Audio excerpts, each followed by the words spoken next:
Hello my dear good student, তোমাদের জন্য আমি নিয়ে আসলাম আর একটি ছোট ভিডিও ইউটিউব চ্যানেলে বর্মন একাডেমিতে তোমাদের সবাইকে থাকলো আরেকবার স্বাগত। তো আমি ক্লাস 10-এর বাংলা সাবজেক্ট নিয়ে আসলাম। বাংলা সাবজেক্টে একটা গুরুত্বপূর্ণ গল্প আছে, সেটা হলো ভারতবাসীর। আর এই গল্পটা লিখেছেন সুনীতি কুমার চট্টোপাধ্যায়। গল্পটা সবটাই একদিনে হয়তো শেষ করা সম্ভব হবে না, কেন কি আমার শর্ট ভিডিও 5 থেকে 7 মিনিটের ভিডিও। তো 5-7 মিনিটের ভিডিওর মধ্যে সমস্তটা আলোচনা করা সম্ভব নয়। আমি পার্ট 1 পার্ট 2 করে তোমাদেরকে ভিডিও দেবো। তোমরা আমার ইউটিউব চ্যানেল বর্মন একাডেমিতে সার্চ করলে আমাকে পেয়ে যাবে। আর আমার পড়ানোগুলো কেমন লাগে বা তোমরা কী ধরনের হেল্প চাও, তোমরা অবশ্যই আমাকে কমেন্টে জানাবে, যেন আমি আরও বেশি তোমাদেরকে ভালোভাবে সাহায্য করতে ইন্টারেস্ট পাই। তো ভারতবাসীর আহারের মধ্যে কিছু কিছু এখানে ইম্পর্টেন্ট লাইন দেওয়া আছে বা ইম্পর্টেন্ট লাইন থাকে, যেগুলো তোমাদেরকে খুব ভালো করে পড়তে হবে। যেমন আর 5টা বিষয়ে, যেমন অসন ভূষণেও ভারতবর্ষ বিচিত্র বিভিন্নতার দেশ, যদিও এই বিভিন্নতার মধ্যেও একটা অন্তর্নিহিত যোগসূত্রের একতা আছে।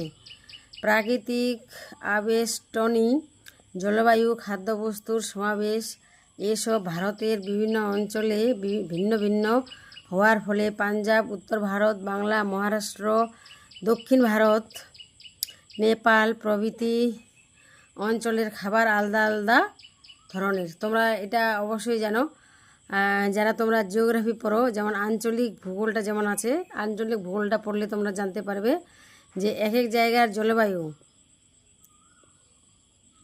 ভারতবর্ষের তথা বিশ্বের এক এক জায়গার জলবায়ু, আবহাওয়া, সেখানকার ভূপ্রকৃতি, খাওয়া দাওয়া, পোশাক পরিচ্ছদ সব কিছুই আলাদা। এটা খুব স্বাভাবিক ব্যাপার, এটা তোমরা সবাই জানো। তো এখানে বাংলায় সুনীতি কুমার চট্টোপাধ্যায় বাঙালিদের খাওয়া দাওয়া বা উত্তর পূর্ব ভারতের খাওয়া দাওয়ার বিষয়টা কেমন, দক্ষিণ পূর্ব ভারতের খাওয়া দাওয়ার বিষয়টা কেমন, নেপালিদের বিহারিদের খাওয়া দাওয়ার বিষয়টা কেমন, সে বিষয়ে কবি এখানে আলোচনা করেছেন। তো ইউরোপের প্রাকৃতিক পরিবেশ ধরে সমগ্র মহাদেশটাকে দুটো প্রধান ভাগে বিভক্ত করা হয়েছে। এগুলো প্রত্যেকটা লাইন তোমরা খুব খুঁটিয়ে পড়বে, প্রত্যেকটা লাইন তোমরা আঙ্গুল দিয়ে দিয়ে আন্ডারলাইন করে করে পড়বে। কেন কি বাংলা বা যে কোনো সাবজেক্ট এখন যেহেতু তোমাদের MCQ টাইপের প্রশ্ন, শুধু 1 মার্ক শর্ট কোশ্চেন থাকে বেশি, তাই তোমাদের প্রতিটা লাইন ধরে ধরে প্রতিটা লাইন তুলে তোমাদেরকে পড়তে হবে। কখন কোনটা লাইন থেকে প্রশ্ন হবে সেটা বলা খুব মুশকিল, তাই তোমাদের একটু সবসময় সাবধান, একটু চোখ কান খোলা রেখে পড়তে হবে। বলছে ইউরোপের প্রাকৃতিক পরিবেশ ধরে সমগ্র মহাদেশটিকে 2টি প্রধান ভাগে বিভক্ত করা হয়েছে। অপেক্ষাকৃত ঠান্ডা উত্তর ইউরোপ, জানোই একটা একদিকে যদি ঠান্ডা থাকে অপর দিকে কী থাকবে, গরম। অপেক্ষাকৃত ঠান্ডা উত্তর ইউরোপ আর তার চেয়ে গরম দক্ষিণ ইউরোপ। জানোই আমরা যেমন পশ্চিমবঙ্গে আছি, এক সাইডে দেখবে তোমরা খুব অতিরিক্ত গরম, যেমন মিদনাপুর, উত্তর 24 পরগনা, দক্ষিণ 24 পরগনা, আমরা দীঘার ওই সাইডে দেখবে, কলকাতা, এই সব অঞ্চলে খুব কী হয়, গরম হয়। আবার অপর দিকে অপোজিট সাইড তুমি দেখো, যদি পাহাড় এলাকায় দেখো, দার্জিলিং এলাকায়, শিলিগুড়ি কিছু কিছু অঞ্চলে, সেখানে কি থাকে, ঠান্ডা। সেখানে প্রাকৃতিক পরিবেশ একেবারে ঠান্ডা, মানে সেখানে ঠান্ডা। দার্জিলিংয়ে তো শীতকাল গরমকাল সেখানে কিছু নেই, সেখানে 12 মাস সেখানে গরমের পোশাক পরতে হয়। তো একটা ভাগ থাকে ঠান্ডা আর অপর দিকে থাকে গরম। উত্তর ইউরোপের লোকে বেশি করে গরু পোষে ওই অঞ্চলে মাঝখানটায় সাধারণত ওরা বেশি করে খায়। মাখন দিয়ে ভাজা বস্তুই বেশি প্রচলিত। আর তাছাড়া পানীয় হিসাবে যব থেকে তৈরি বিয়ার, মদ উত্তরের দেশে বেশি খায়। যেহেতু উত্তরের দেশে বেশি খায় কেন, যেহেতু উত্তরের দেশগুলোতে ঠান্ডা, যেই সব অঞ্চলে ঠান্ডা বেশি থাকবে, যেসব এলাকায় ঠান্ডা বেশি থাকবে তারা আমিষ জাতীয় খাবার তারা বেশি খাবে, মাছ, মাংস, হ্যাঁ, দারু, বিয়ার, মদ যেগুলোকে বলা হয়, এগুলো এই জাতীয় খাবার তারা, অ্যালকোহল জাতীয় খাবার তারা বেশি খাবে। দক্ষিণ ইউরোপ হচ্ছে ছাগলের দেশ, আর ওই অঞ্চলে অঞ্চলে জলপাই গাছ খুবই হয়। জলপাইয়ের তেল সাধারণত রান্নার কাজে ব্যবহৃত হয়ে থাকে। এখানে দেখো জলপাই, যেটাকে অলিভ অয়েল বলে ইংরেজিতে যেটাকে বলে, এই তেলটা খুবই উপকারী। আমরা যে সাধারণত যে তেলগুলো ব্যবহার করি, সর্ষে তেল, রিফাইন তেল, সূর্যমুখী তেল, এগুলোর এই তেলগুলোর তুলনায় এই যে জলপাইয়ের তেল এটা খুব উপকারী। এটা শরীরের লাগানোর জন্য বলো, রান্নার কাজে বলো, বা চুলে মাথায় ইউজ করার জন্য আমরা সাধারণত করি না, আমরা জানি না তাই করি না, কিন্তু এই তেলটা খুবই উপকারী। জলপাইয়ের তেল সাধারণত রান্নায় ব্যবহৃত হয়ে থাকে। আমরা জলপাইয়ের তেল দিয়ে কখনো খাবার খেতে পছন্দ করি না, তো সেখানে জলপাইয়ের তেল দিয়ে সেখানে রান্না হয়। আঙ্গুরও ফলে অজস্র, সেই জন্য তোমরা ভূমধ্যসাগরীয় জিওগ্রাফিতে যারা পড়েছো, ভূমধ্যসাগরীয় অঞ্চলকে কি বলা হয়? ফলের ঝুড়ি। হ্যাঁ, সেখানে প্রচুর পরিমাণে টক জাতীয় ফল হয়। আঙ্গুর, জলপাই সেখানে অন্যতম ফল। তো আঙ্গুর আর জলপাই, তো দক্ষিণ ইউরোপে সেখানে আঙ্গুর প্রচুর পরিমাণে উৎপাদন হয়, তাই সেই আঙ্গুর রস থেকে এরা কী করে? অ্যালকোহল বলতে মাদক, মানে যারা বিয়ার, মদ এইসব তৈরি করা হয়। খাবারের এই রকম ফের দেখে উত্তর ইউরোপ সম্বন্ধে বলা হয় বি অ্যান্ড বাটার। বি মানে কি? B and butter area. আর দক্ষিণ ইউরোপ সম্বন্ধে wine and olive oil area. তাহলে তোমরা মনে রাখবে এটা, যে বি অ্যান্ড বাটার কাকে বলা হয়? উত্তর ইউরোপ সম্বন্ধে, উত্তর ইউরোপকে বলা হয় বি অ্যান্ড বাটার। কেন কি? সেখানে দুগ্ধজাত, মাখন জাতীয়, মাছ মাংস জাতীয় খাবার বেশি মানুষ খাদ্য হিসাবে গ্রহণ করে থাকে। আর দক্ষিণের দেশগুলিতে, দক্ষিণ ইউরোপে সেখানে কি করে? সেখানে অলিভ অয়েল এরিয়া, সেখানে জলপাই এবং আঙুর, যেখানে মদ তৈরি হয়, সেগুলো তারা বেশি করে, টক জাতীয় ফল তারা বেশি ব্যবহার করে। ভারতবর্ষকে মোটামুটি এই ধরনের ভাগ করা যেতে পারে। পাঞ্জাব, উত্তর ভারত, মহারাষ্ট্রের শুকনো অঞ্চল আর সমুদ্রের উপকূলের বর্ষার দেশ। আর সাধারণ খাওয়া ধরে উত্তর অঞ্চলের নাম করা যায় ওয়েট অ্যান্ড ডাল অ্যান্ড ঘি এরিয়া। এই যে উত্তর পাঞ্জাবি, মানে পাঞ্জাব হরিয়ানায় যারা থাকো, বা কোনো দিন কেউ যদি সেখানে গিয়ে থাকো, বা কারো যদি সেখানে রিলেটিভ থেকে থাকে, তাহলে দেখবে তারা পাঞ্জাবিরা বেশিরভাগই কী খায়? ঘি, রুটি, মাখন, বাটার।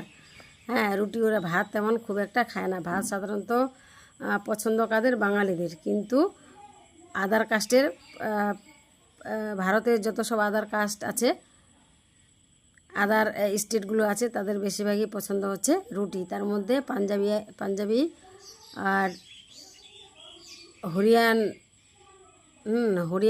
হরিয়ানার মানুষগুলো, এরা কী খায়? প্রচণ্ড পরিমাণে ঘি, মাখন, বাটার, দুধ, লস্যি আর রুটি এদের হচ্ছে অন্যতম প্রিয় খাদ্য। অর্থাৎ রুটি, ডাল আর ঘিয়ের দেশ। আর বাংলা, উড়িষ্যা, এবার মনে রাখবে তোমরা কোন রাজ্যে কী কী খাবার প্রচলন। যেমন বাংলার তো মাছ ভাত, ভাতুয়া বাঙালি বলে না, মাছ ভাত এদের বাঙালিদের লাগবেই। আর বাংলা, উড়িষ্যা, আসাম, মাদ্রাজ, বোম্বাইয়ের, কেরলের সমুদ্র তীরের অঞ্চলগুলিকে বলা হয় rice and fish oil area. হ্যাঁ, বললাম বাঙালিদের। এই যে উড়িষ্যা, যারা একটু সমুদ্র উপকূলে থাকে, তাদেরকে মাছ লাগবেই। উড়িষ্যা, আসাম, মাদ্রাজ, বোম্বাই, কেরল, এই সমস্ত জায়গায় কি থাকে? সমুদ্র ঘেঁষা এলাকাগুলিতে প্রচুর পরিমাণে মাছ উৎপন্ন হয়।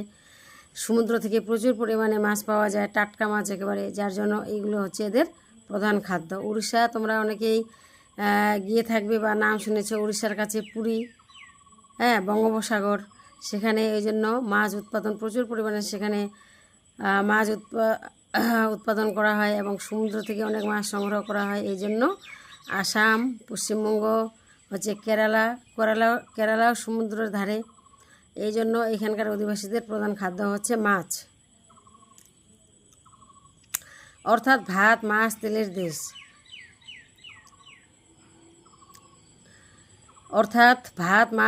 দেশ। এই তেল সব জায়গায় একই নয়। বাংলা, আসাম, উড়িষ্যার সর্ষের তেল যেমন স্বাভাবিক, তোমরা জানোই বাংলা, হ্যাঁ, আমরা বাঙালি, আমাদেরকে সর্ষের তেলটা আমাদের কাছে প্রিয়, মানে সর্ষের তেল আমরা সবসময় চাই।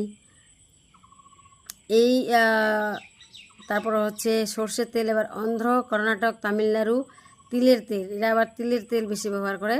কেরলের নারকেলের তেল, তোমরা জানো কেরলের প্রচুর পরিমাণে নারকেল চাষ হয় এবং সেখানে নারকেল তেলটা সেখানকার অত্যন্ত ইম্পর্ট্যান্ট। আমরা যেমন সর্ষের তেল ছাড়া রান্নায় কিছু অন্য কোনো তেল আমরা খুব কম ব্যবহার করি না বললেই চলে। তো কেরলরা নারকেলের তেল ছাড়া এরা অন্য কিছু তেলকে এরা চেনে না বা ব্যবহার করে না। ঘি খাইয়ের এর একটাও পছন্দ করে না। ঘি কেরালিয়ানরা কিছু খায় না, ঘি মাখন বাটার এদের খুব একটা প্রিয় না,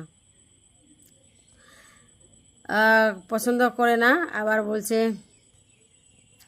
তাহলে ব্র্যাকেটে আছে আজকার ভেজিটেবল ঘির কল্যাণে এই বিষয়ে ভারত সমভূত হয়ে যাচ্ছে। ভারতের আহারে এর আগমনে এক ধরনের বিপ্লব এসে গেছে।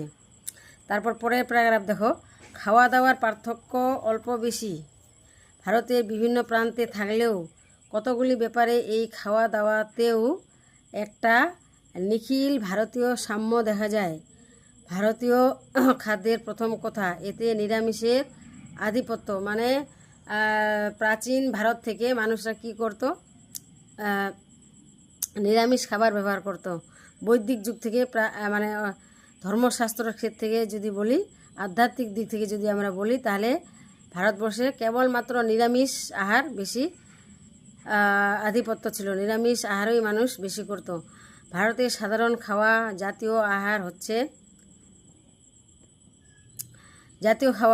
জাতীয় খাবার হচ্ছে ডাল ভাত বা ডাল রুটি। ডাল এখানে আছে দয়াকারে ডাল ও ডাল, যেটাকে আমরা বলি ডাল, আর অন্যান্য কাস্টের যারা আছেন, নন বেঙ্গলি যারা আছেন, তারা ডাল বলে। এই ডাল আর ভাত হচ্ছে ভারতের একমাত্র নিরামিষ আহার। ডালে একটু মশলা আর তেল বা ঘি থাকা চাই, একটু ওই যে আমরা যেটাকে ফোড়ন দিই বলা চলে, জিরে ফোড়ন, তেজপাতা, কেউ যেটা ফোড়ন দেয় আর কি।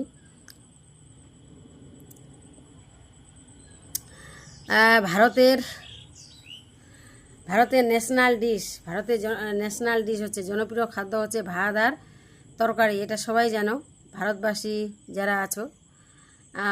তা সে নিরামিষ ডাল বা সবজির ঝোল, ডালনা, শুক্তোই হোক। শুক্তো জানো তো, শুক্তো হচ্ছে একটা তেতো তরকারি, যেখানে পেঁপে, কাঁচকলা আর অন্যান্য শাকসবজি মিলিয়ে এই শুক্তো ব্যবহার করা হয়। তার মধ্যে তেতোটা একবারে থাকবেই। উচ্ছেটা, কাঁচকলা, পেঁপে, এর মধ্যে অন্যতম উপাদান হলো এগুলি। শুক্তোই হোক, তার শুক্তো তো বলে দিলাম, শুক্তো কী ধরনের তেতো জাতীয় খাবার হোক, মাছ মাংসের তরকারি হোক।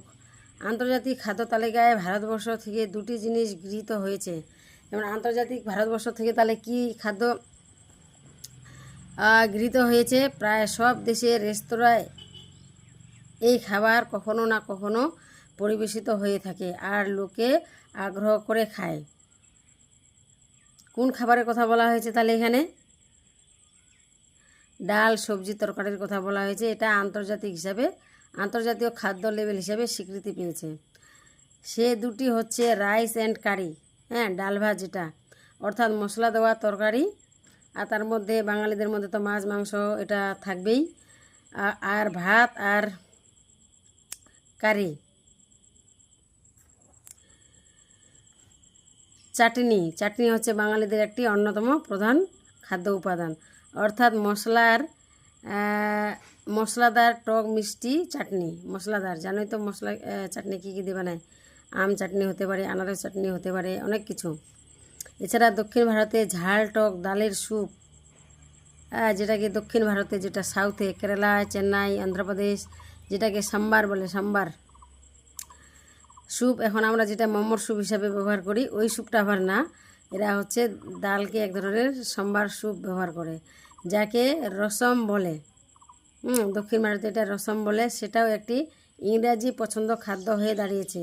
তামিলে এর নাম হচ্ছে মুলগুত্তুনির। তামিলে আবার তামিলে এটাকে বলে, ডাল দিয়ে যেটা তৈরি, মুলগুত্তুনির অর্থাৎ লঙ্কার জল। আবার প্রিপার ওয়াটার, এর নাম ইংরেজদের মুখে হয়ে দাঁড়িয়েছে মুলিগা টুয়েনি স্যুপ। তাহলে এটা একটা স্যুপ জাতীয়। আরও কতগুলি খাবারের জিনিস আছে যেগুলি অতি প্রাচীনকাল থেকে সমগ্র ভারতের জনপ্রিয় খাদ্য। তবে ভারতের বাইরে কারি, ভাত আর চাটনির মতো এতটা প্রসার লাভ করেনি।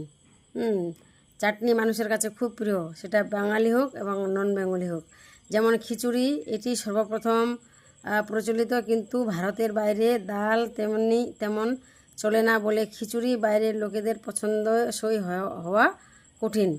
বাইরের যে কেরালিয়ান অন্যান্য কাস্টের মানুষগুলো, ওরা ডাল খায় না, খুব একটা ডাল পছন্দ করে না, এই জন্য তাদের কাছে খিচুড়িটা খুব একটা প্রিয় খাবার হয়ে ওঠেনি। আর একটি ভারতীয় খাদ্য হচ্ছে পায়েস বা পরমান্ন। পরমান্ন তোমরা জানো তো? পায়েস যেটা বানাই ওইটাকে বলা হয় পরমান্ন। প্রচুর খাঁটি দুধ দিয়ে তৈরি হলে এটি একটি দেবভোগ্য খাদ্য হয়, মানে দেবতাকে যেটা ভোগ দেওয়া হয় সেটাকে বলা হয়েছে দেবভোগ্য খাদ্য। কিন্তু মধ্যপ্রাচ্য আর আন্তিক প্রাচ্য দেশ ছাড়া, যেমন আরব দেশ, গ্রিস, অন্যত্র এই পায়েসের তেমন রেওয়াজ নেই। অন্যান্য কান্ট্রিতে তেমন এই পায়েসটা চলে না। ভারতের লুচি বা পুলিরও তেমন বাইরে নিজের স্থান করে নিতে পারেনি। লুচি, পুরি, পায়েস এগুলো অন্যান্য রাজ্যে বা অন্যান্য দেশে খুব একটা প্রচলিত নেই। হ্যালো শিক্ষার্থীগণ, আজকের ভারতবাসীর আহার এই গল্পটি এইটুকুই থাকলো। আবার নেক্সট ব্লগে, নেক্সট ভিডিওতে আমি সেকেন্ড পার্টটা নিয়ে আসবো। ততক্ষণে তোমরা পড়াশোনা করো, এবং আমার এই ভিডিওগুলো তোমার যদি ভালো লাগে তাহলে তোমরা আমাকে অবশ্যই কমেন্টে জানাবে, কেন কি তোমাদের একটা কমেন্ট আমার জন্য খুব ইম্পর্টেন্ট। তো আজকে এই পর্যন্ত রাখলাম, সবাই ভালো থাকবে।